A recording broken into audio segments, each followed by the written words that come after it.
Nagkasagutan ng ilang mambabata sa budget hearing ng Office of the Vice President na hindi sinipot ni VP Sara Duterte. Sa inilabas na interview naman ng kanyang tanggapan, sinabi ng Vice Presidente na 2 kongresista lang ang may control sa national budget. Balita hatid ni Marisol Abduraman. You may not like the person, you may not like her presence here, but you have to respect the office of the Vice President.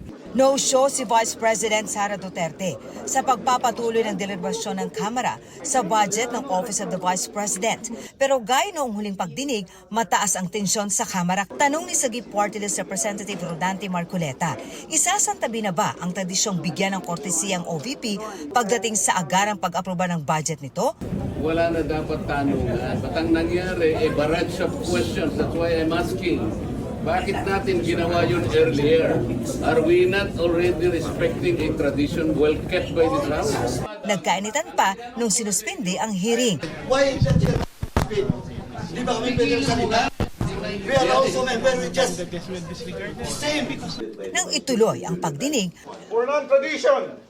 nagmusyon si Representative Marcoleta na itigil ang budget hearing at ipasa na ang OVP budget. Pero natalo ang musyon. Iaanhin natin ang tradisyon kung tatalikuran natin ang ating responsibilidad sa taong bayan na suriin, kilatisin ang ating budget.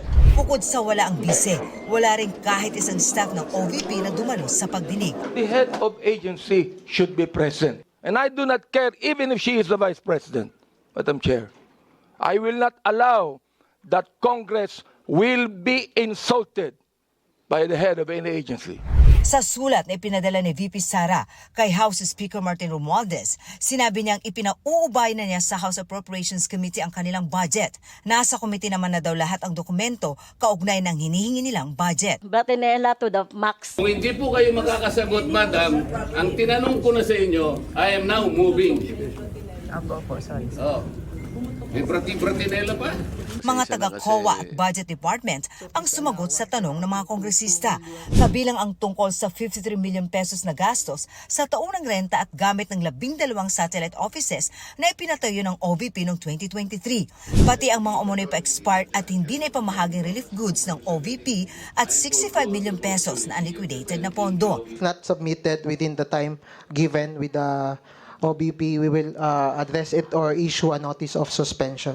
Tinanong din ni Marcoleta ang notice of disallowance ng COA sa OVP. There is no guilt yet until and unless you are able to receive the reply, the answer, and the explanation of the Office of the Vice President.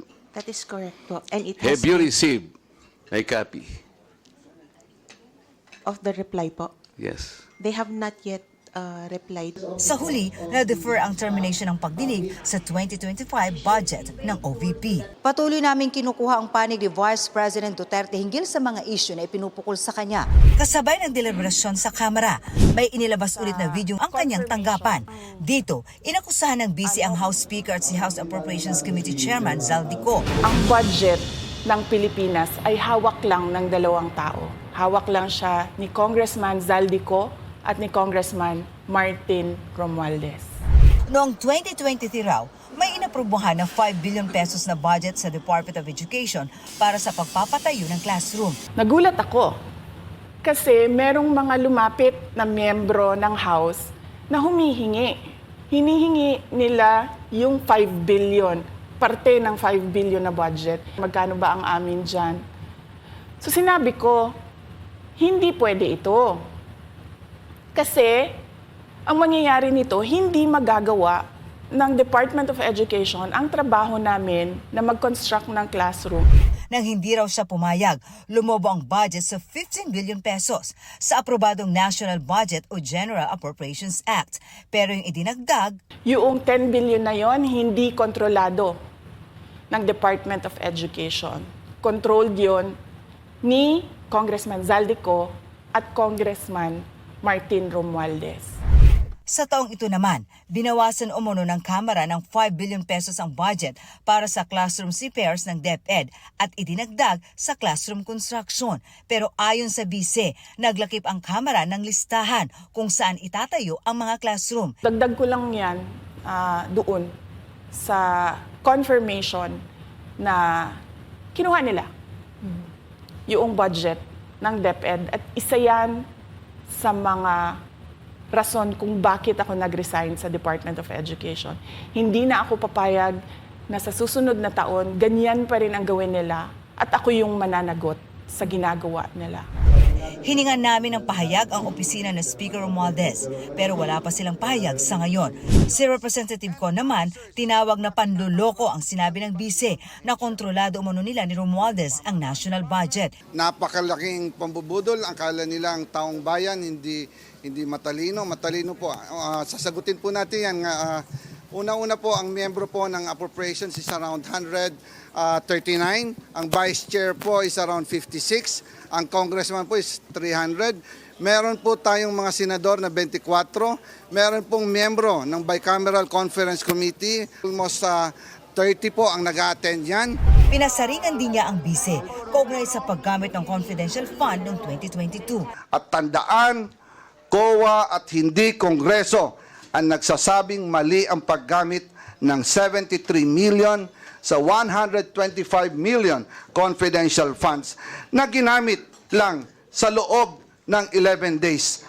Talo pa po dito ang pondo ng Napoles Fund na gamit ng 60 days. Ito po, 11 days lang. And ngayon, bibigyan pa ba natin siya ng 2 billion na pang gagastos daw sa mahihirap? Ibigay po natin to sa tamang ahensya. Huwag po nating ayahan na waldasin na naman ang kahit pisong sintimo na dapat natin bantayan.